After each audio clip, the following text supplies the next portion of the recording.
7h32, estamos de volta com mais informações aqui no Band News, primeira edição, porque temos aqui a nossa agenda do dia. E olha, gente, o Ibovespa fechou em queda ontem após uma sequência de 6 altas e também um pregão marcado pelo escândalo contábil envolvendo aí as Americanas. Além disso, pesaram as declarações do ministro da Economia, que mantém a expectativa de controlar o déficit por meio das receitas, evitando encarar, então, um possível corte de gastos mais relevantes.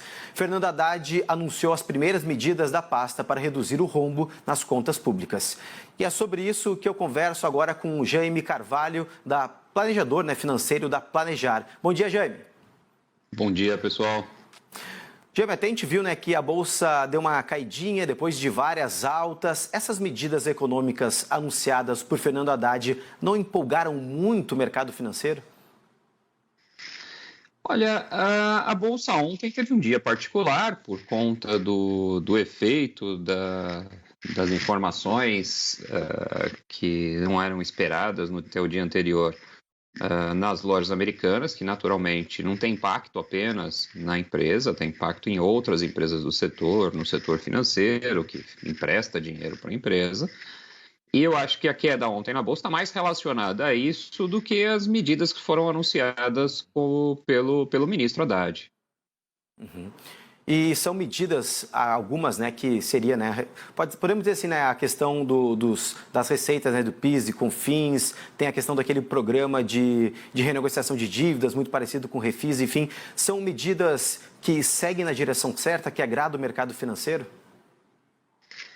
Olha, acima de tudo, são medidas que vão, sim, eu acho que sinalizam de que o governo endereça o tema, né? Eu acho que o tema não seria, talvez, a palavra de agradar ao mercado financeiro, né? Mas eu acho que o melhor tema seria garantir a estabilidade financeira do governo, né? Eu acho que muitas vezes o próprio presidente da República ontem usou essa nomenclatura, né? Que eu acho que é uma questão de narrativa, né?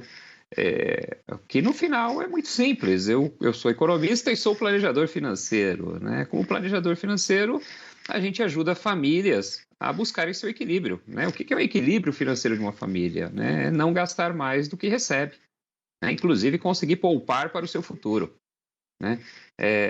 Essa é a narrativa do governo, né? Na verdade, um governo não consegue viver eternamente com gastos maiores do que as suas receitas. Então, o que o governo ontem anunciou vai no caminho certo, vai no caminho de tentar diminuir essa diferença, né? Que hoje estima-se que para o ano de 2023 pode ser de 2,23% do PIB.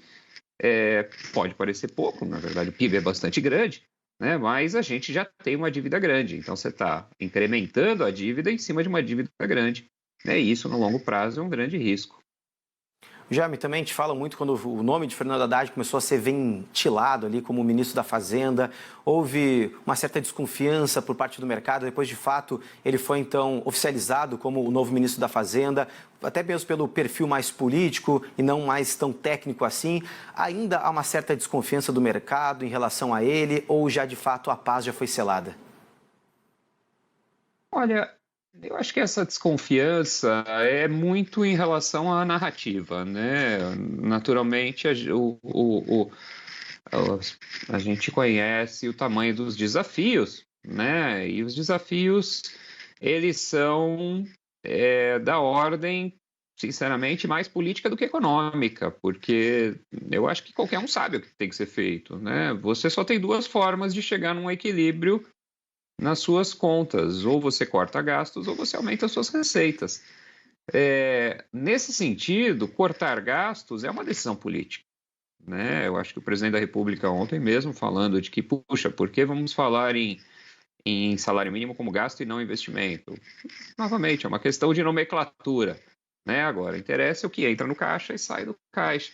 E nesse sentido, a entrada de um político pode ser bom sim. Eu acho que a narrativa é menos no nome dele. O primeiro mandato do presidente Lula trouxe um médico, né, como economista, como ministro da Fazenda, e fez um ótimo trabalho. Então, eu acho que o que existe muito mais é uma dúvida em relação a questões que foram faladas na campanha e o que vai ser feito, mas a sinalização, novamente, eu acho que vai pelo caminho certo, não resolve, né? E nós vamos ter que entrar numa questão política que é qual que é o arcabouço fiscal, ou seja, qual que é a regra que o Brasil vai usar para garantir esse equilíbrio pelos próximos 5 anos, por exemplo.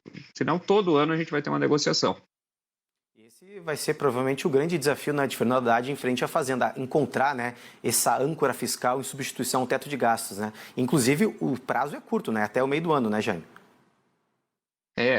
Este prazo também é um prazo que o próprio governo se deu, né? Assim, a gente sabe que o teto de gastos, ele foi aí por diversas vezes, até inclusive no governo anterior, atacado, né? Vamos dizer assim, novamente aconteceu uma mudança na regra, uma exceção à regra, mas a regra continua prevalecendo, né? O teto de gastos ele continua sendo constitucional, né? O desafio é qual é a regra que vai substituí-lo, senão a regra está presente, né? Agora, a regra já não funciona porque ela já tem as exceções.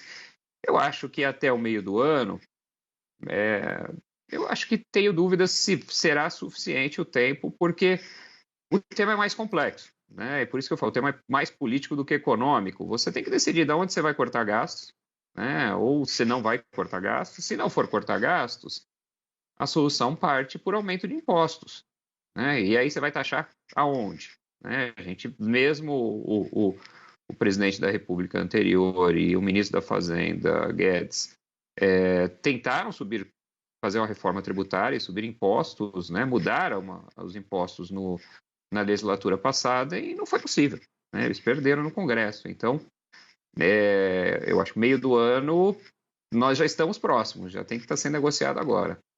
Já, até na visão também do mercado, podemos dizer assim, também, claro, a reforma tributária tem também algumas medidas impopulares, mas é essencial para o país, podemos dizer assim, dar esses primeiros passos, rumo, podemos dizer, até mesmo um superávit.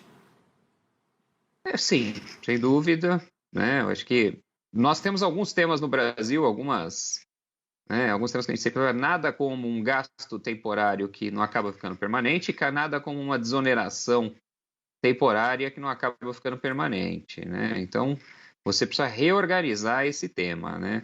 E é super importante a gente trabalhar nessa questão, né? E quem é o mercado financeiro, né? Muito se atribui, novamente por narrativa, por retórica, que o mercado financeiro são os bancos, né? Mas a grande verdade é que os bancos só são intermediários. O é 12%, 13%, 14%, 15%, a gente não tem esse dado atualizado, da população brasileira que é poupadora, né? Um sindicalista, possivelmente vinculado ao Partido dos Trabalhadores, que trabalha na Petrobras, que tem o seu fundo de pensão da Petros, ele é o mercado financeiro. Por quê? Porque ele é um poupador e o dinheiro dele é o dinheiro que compra os títulos públicos. Então, uma dona de casa, uma pessoa que investe numa previdência privada, uma pessoa que investe numa poupança, né? Então, na verdade, o mercado financeiro é da ordem de dezenas de milhões de brasileiros, né? A gente não está falando em 5 instituições financeiras. Então, o equilíbrio das contas públicas é essencial para garantir com que o país continue honrando com as suas obrigações que são e garanta, por exemplo, a possibilidade do financiamento em caso de emergência, como aconteceu no Covid, né? Quando aconteceu no Covid, na pandemia, o governo estourou o orçamento público em muitos e muitos porcentos do PIB acima do que vinha. Aonde ele recorreu? A essas famílias. Então, é de extrema importância, eu acho que essa retórica, né? Essa retórica, na verdade, é uma retórica numa narrativa mais política, mas eu faço muito analogia com a pessoa física, né? Se eu gasto muito mais do que eu recebo, em algum momento alguém corta meu crédito. Eu acho que o desafio desse governo é buscar o equilíbrio econômico, o equilíbrio dessas despesas com receitas. Também ao mercado internacional, a gente vai acompanhar na tela os índices futuros das bolsas dos Estados Unidos começaram a operar, principalmente a S&P 500 e também a Nasdaq, numa leve queda, né? Operam em baixa após uma alta, inclusive de véspera, com os investidores ali repercutindo toda essa possível desaceleração da inflação, mas também aguardando os dados, né, do início de temporada. O mercado internacional, vamos dizer, os números mais importantes, né, da economia americana já saíram para esse mês, né, que são os dados de inflação e os dados de salário, né? O mercado financeiro internacional olhou com relativamente bons olhos de que está indo no caminho certo, né? Mas ainda você não tem uma melhoria do que você precisa, né? Os dados econômicos dos Estados Unidos mostraram que o emprego ainda continua muito forte, eles continuam criando vagas de emprego, né? A economia americana tem uma dinâmica muito forte de criação de empregos e aumentos de salários, e a inflação está caindo, mas está caindo lento, né?